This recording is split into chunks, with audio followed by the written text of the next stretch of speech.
துணிவு work பண்ணும்போது எனக்கு அஜித் சாரோட நிறைய பர்சனலாக பேசக்கூடிய சான்ஸ் கிடைச்சிது. அப்போ அவர் பல விஷயங்கள் சொன்னார். அவர் கடந்து வந்த பாதைகள், பட்ட லைக் அவமானங்கள், நிறைய விஷயங்கள். நான் கூட இதுக்குடா சார் இவ்வளோ சொல்கிறாரு, இவ்வளோ பர்சனலாக சொல்கிறாரு அப்படின்ற போது ஒன்று தான் தெரிஞ்சிச்சு.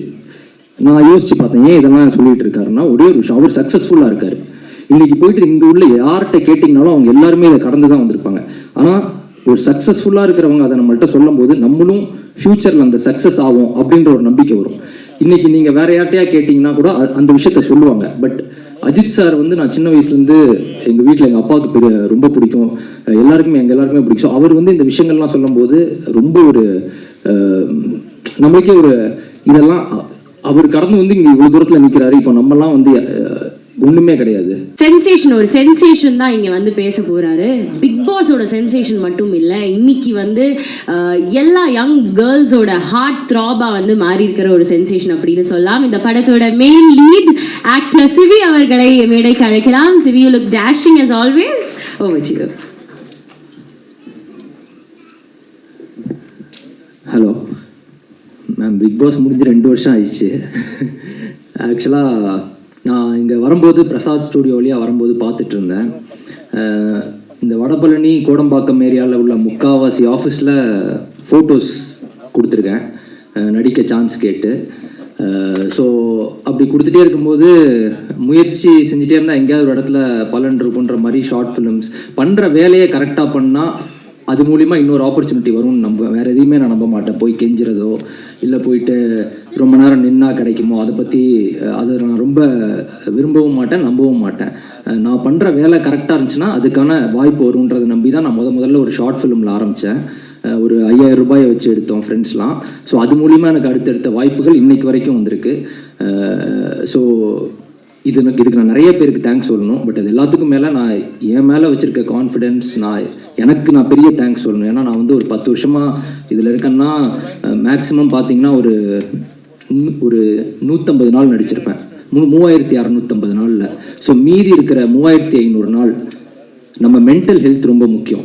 நம்ம அதை எப்படி, ஏன்னா இப்போ நீங்கள் பாதி நாள் பார்த்தீங்கன்னா இங்கே உள்ள ரொம்ப பிஸியான ஆக்டர்ஸ் டைரக்டர்ஸ் தவிர பாதி பேர் ஷூட்டிங் ஒரு 50 நாள் இருந்துச்சுன்னா மீதி இருக்கிற 300 நாள் வீட்டில் சும்மா தான் இருப்பாங்க. அதுக்கான வேலைகள் போயிட்டு இருக்கும். பட் அந்த 300 நாள் நம்மளோட ஹெல்த்தை, மென்டல் ஹெல்த்தையும் எல்லாமே நம்ம ரொம்ப கவனிச்சுக்கணும். அதை நான் ரொம்பவே கிளியராக பார்த்துருக்கேன். ஏன்னா நம்மளுக்கு டிப்ரெஷன் இருக்கும், நம்மளுக்கு வந்து நிறையா டிசப்பாயின்மெண்ட்ஸ் இருக்கும், நிறைய பேர் வந்து முடியாதுன்னு சொல்லுவாங்க, பாதி பேர் டிஸ்கரேஜ் தான் பண்ணும். சினிமான்னு நான் வந்து வரும்போதே எனக்கு வந்து டிஸ்கரேஜ்மெண்ட்ஸ் தான் நிறையாவே இருந்துச்சு.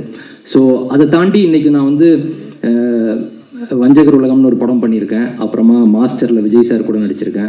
அப்புறம் துணிவில் அஜித் சார் கூட நடிச்சிருக்கேன். அப்புறம் எதற்கும் துணிந்தவனில் சூர்யா சார்.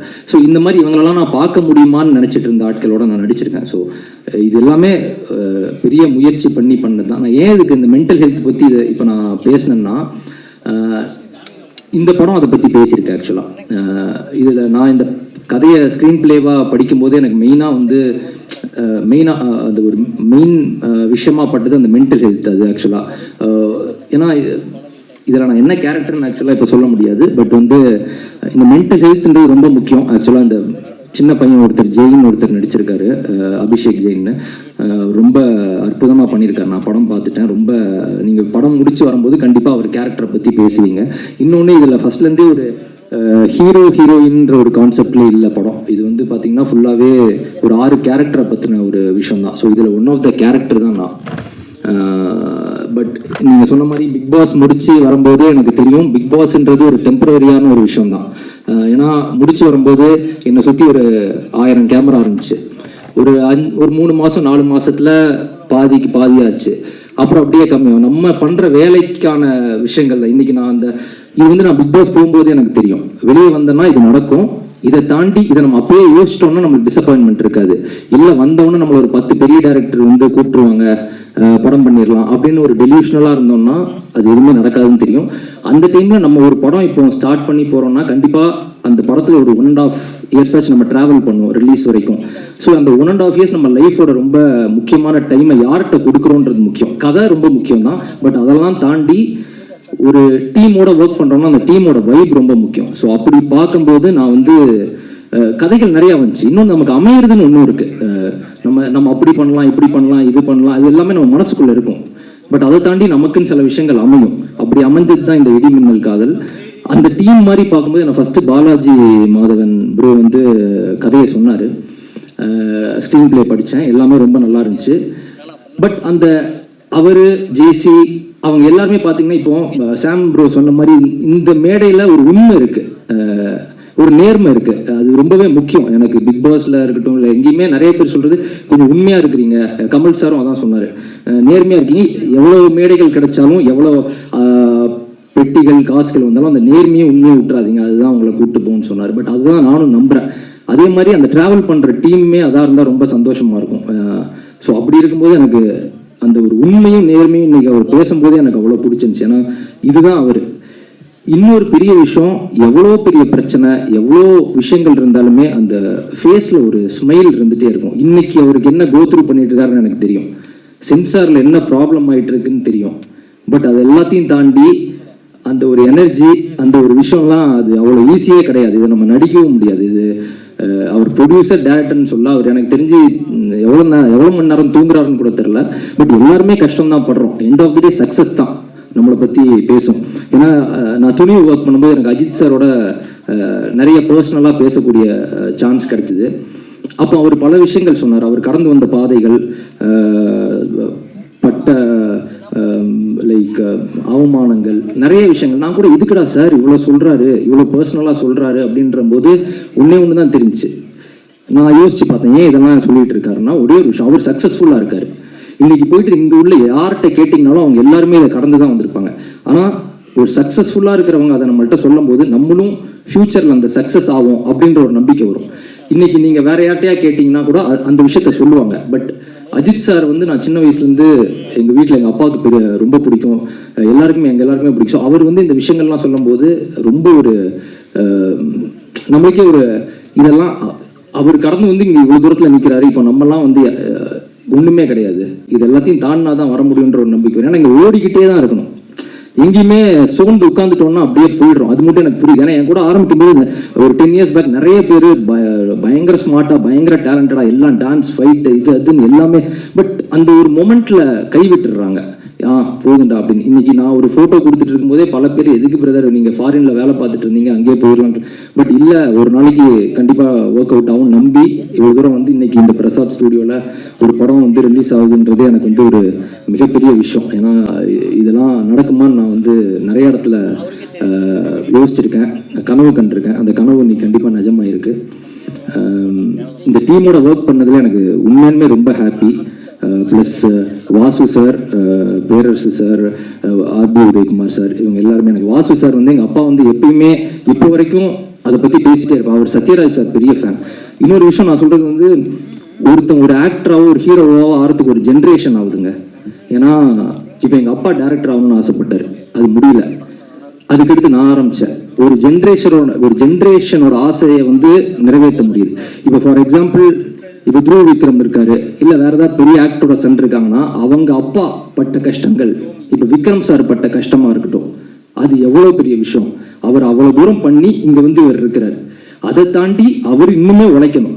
ஸோ இதுக்கு ஜென்ரேஷன்ஸாக ஆகுது. இப்போ பாலாஜி சார் சொன்னதுமே, வாசு சார், அவங்க அப்பா எல்லாருமே இருந்தாலுமே இவருக்கு ஒரு 12 to 13 years ஆயிருக்கு டேரக்டராக வந்து இங்கே நிற்கிறதுக்கு. ஸோ இங்கே எதுவுமே அவ்வளோ ஈஸி இல்லை, கஷ்டப்பட்டே தான் இருக்கணும். இன்னொரு பெரிய விஷயம் வந்து, நாங்கள் இது வரைக்கும் ஒரு எண்ட் ரிசல்ட்டை பற்றி பேசினதே இல்லை. இது வரைக்குமே படம் ஹிட் ஆயிரும், இது சூப்பர் ஹிட், இது வந்து பயங்கரமாக ஓடிடும், இது மாதிரி ஒரு விஷயங்கள் பேசினதே இல்லை இன்னைக்கு வரைக்கும் கூட.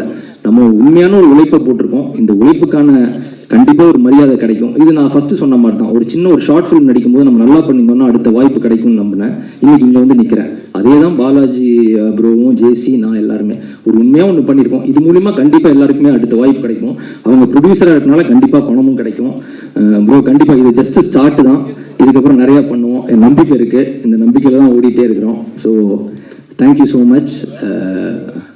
நிறையா மேடைகள், நிறையா படங்கள் பண்ணுவோம். Thank you so much. Thank you. Thank you so much. All the very best with Idi Minnal Kadal Sivi. Bhavya, beautiful angel மாதிரி இங்க வந்திருக்காங்க. பார்த்து பவ்யா.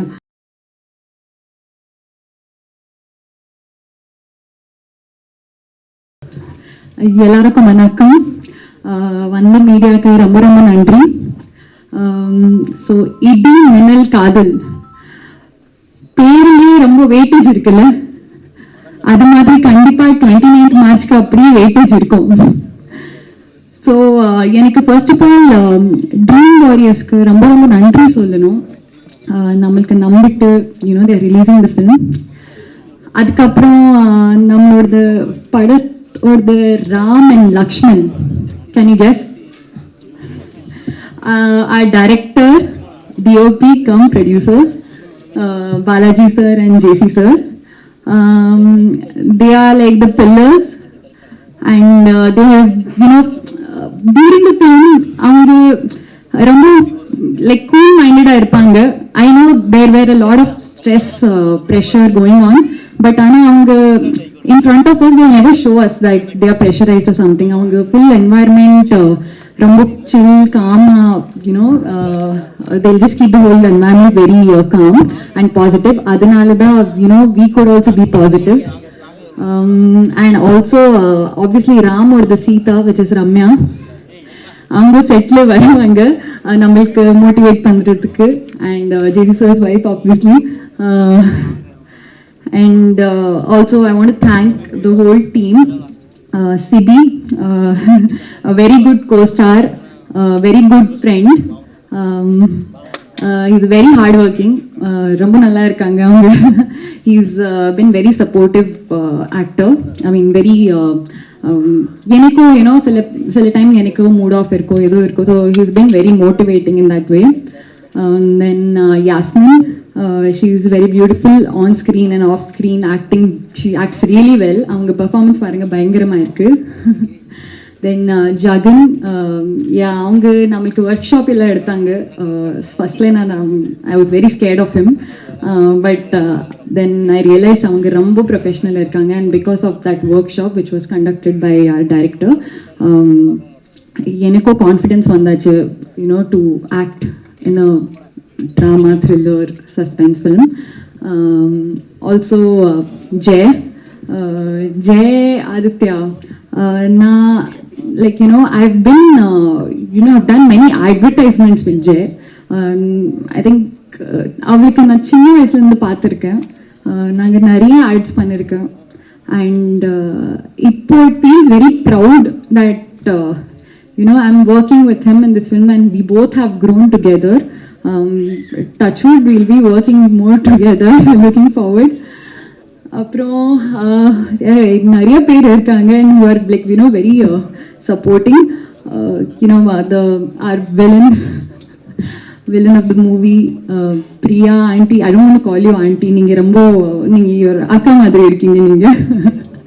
And எல்லாருக்கும் ரொம்ப ரொம்ப நன்றி. All the assistant directors of a film, Vivek, Preeti, Janani, Yuvraj, எல்லாரும், sorry if I've missed out some names, but எல்லாரும் ரொம்ப ரொம்ப ஒரு ப்ரொஃபஷ்னலாக இருந்தாங்க, ஃப்ரெண்ட்ஸ் மாதிரி இருந்தாங்க. பட் மோர் தென் ஃப்ரெண்ட்ஸ், இந்த ஃபுல் டீம் ஃபேமிலி மாதிரி இருக்கு. And I'm very lucky to be a part of this family.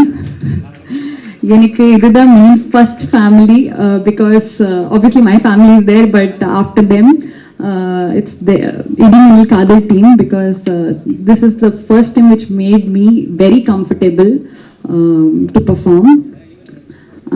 Also எனக்கு obviously மீடியாக்கு I want to tell you one thing, like I just hope you pass on this message. Obviously you will.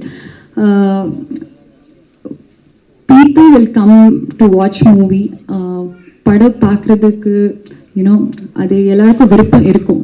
I mean to watch a movie is a choice or a right, but to encourage the hardworking people, newcomers, is your responsibility.